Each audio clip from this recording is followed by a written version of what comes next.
ምሳሌ 6 ቀጥሎ የተሰጡትን ድብልቅ ክፍልፋዮች ወደ ህገኛ ያልሆነ ክፍልፋይ ቀይሩ ይላል።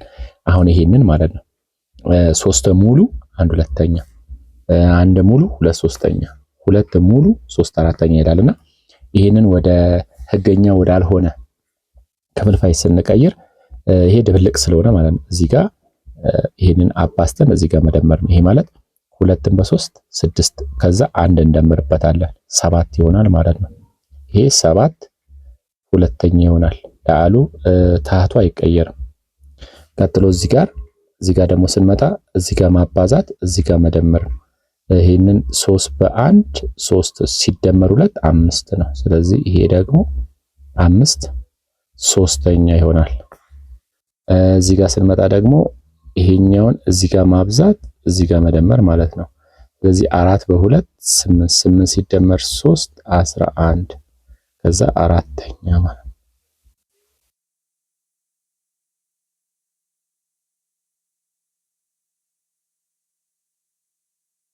ምሳሌ 7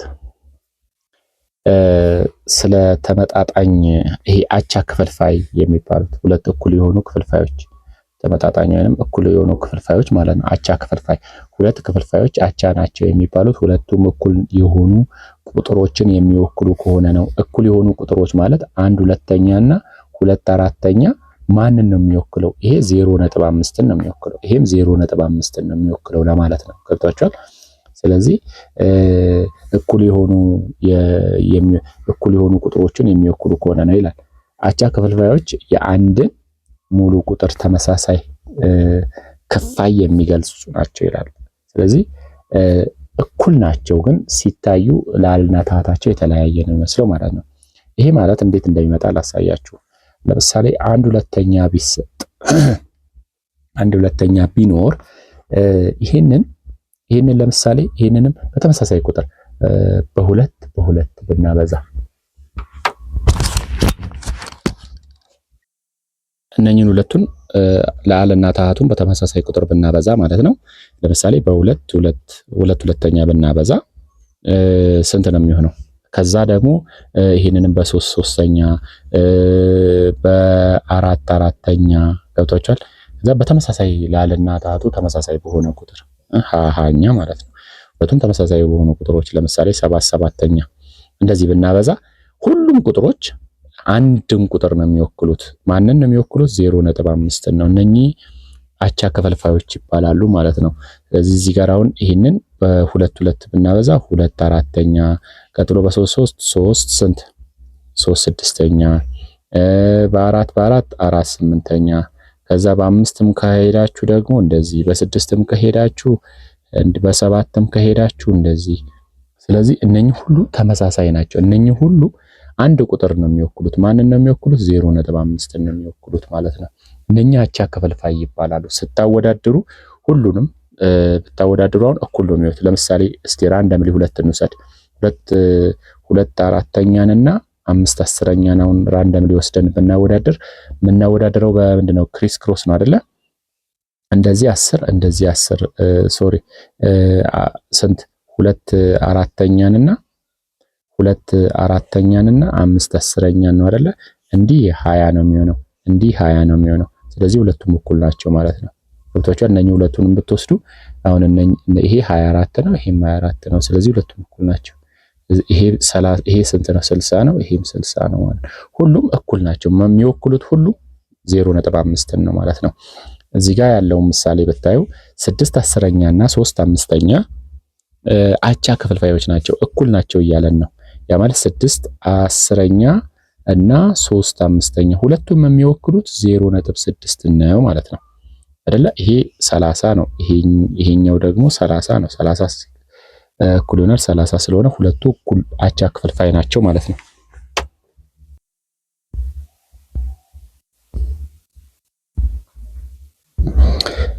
ሁለተኛው ደግሞ 1 ሁለተኛ እና 2 ሶስተኛ እነኚህ እኩል የሆኑ አይመስለኝም። ምክንያቱም ይሄ 4 ነው፣ ይሄ 3 ነው። ስለዚህ ይሄኛው ነው የሚበልጠው። እኩል አይደሉም ማለት ነው። አቻ ክፍልፋዮች አይደሉም። እነኚህ ሁለቱ አቻ ክፍልፋዮች አይደሉም ማለት ነው። በቃ አቻ ክፍልፋይ መሆናቸውን የምታውቁት ክሪስ ክሮስ በማብዛት ነው። እዚህ ጋር ይሄ 3 ከሆነ ይሄም 3 መሆን ነበረበት።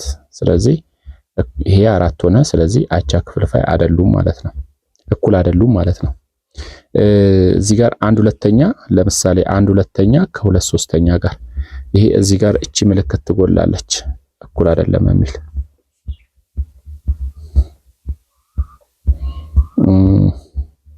ይሄኛው የሚያሳየን ምንድነው? አሁን ይሄ የሚያሳየን ምንድነው?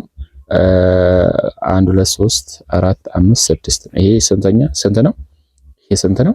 3/6 ማለት ነው። አሁን 1/2 እና 3/6 አቻ ክፍልፋይ ናቸው ለማለት ነው። ምክንያቱም ይሄ 6 ነው፣ ይሄም 6 ነው፣ ሁለቱ እኩል ስለሆኑ ማለት ነው። እዚህ ጋርም ስንት 1 2 3 4 5 6 አሁን ይሄ ሁለቱ እኩል አለመሆናቸውን ነው የሚያሳየው። እኩል አይደለም። ለምሳሌ 1 2 3 4 5 6 ስለዚህ 4 ነው የተቀባው ከ6 እኩል መሆን ነበረበት። እኩል በኩል ከተቀባ ብቻ ነው ከ1/2 ጋር እኩል የሚሆነው ማለት ነው። እነኚህ ቁጥሮች አቻ ክፍልፋዮች ናቸው ይላል። አሁን ይሄ 1/4ኛ፣ ይሄ ደግሞ 2/8ኛ። ይሄ አሁን ይሄን ስናቃለን 1/4ኛ ማግኘት አለብን። ይሄ ማለት 1/4ኛ ዝቅተኛ ሂሳባዊ ቃል ነው ማለት ነው። የሁለቱም ዝቅተኛ ሂሳባዊ ቃል ነው ማለት ነው። ይሄ ማለት ይሄንንም አሁን ለ2 ይሄንንም ለ2 ብናካፍል ይሄ 1/4ኛ እናገኛለን። ይሄንንም ለ3 ብናካፍል 1/4ኛ እናገኛለን ማለት ነው አይደለ?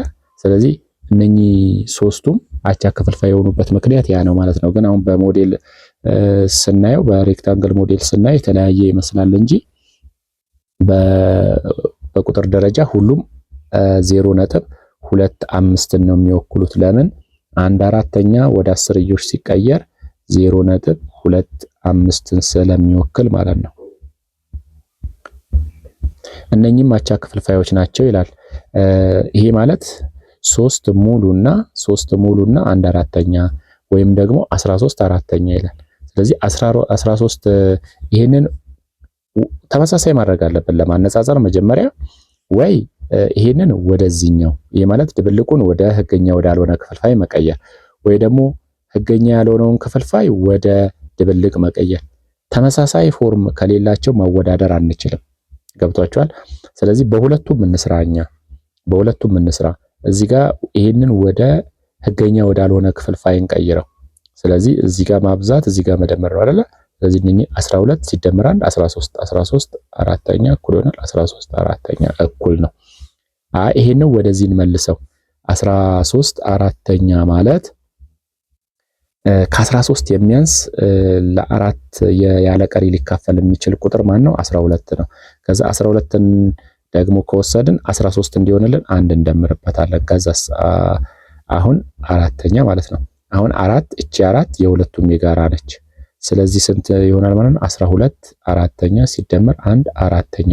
አሁን ይሄ ስንት ይሆናል? 3 ከዛ ሲደመር ስንት 1/4ኛ። እንዲህ ከሆነ መለጠፍ ነው ብያችኋለሁ። 3 ሙሉ 1/4ኛ። አሁን ከዚህ ጋር እኩል ሆነ ማለት ነው። አሁን አሰራሩ ምንድነው የሚሆነው? ይሄ አንድ ሙሉ ነው፣ ይሄም አንድ ሙሉ ነው፣ ይሄም አንድ ሙሉ 3 ሞላ። ከዛ አንዱ ደግሞ 3 ከሞላ በኋላ አራተኛው ምን ይሆናል? እኩል 4 ቦታ በመክፈል 1/4ኛዋን ብቻ በመውሰድ 3 ሙሉ 1/4ኛ እንላለን ማለት ነው።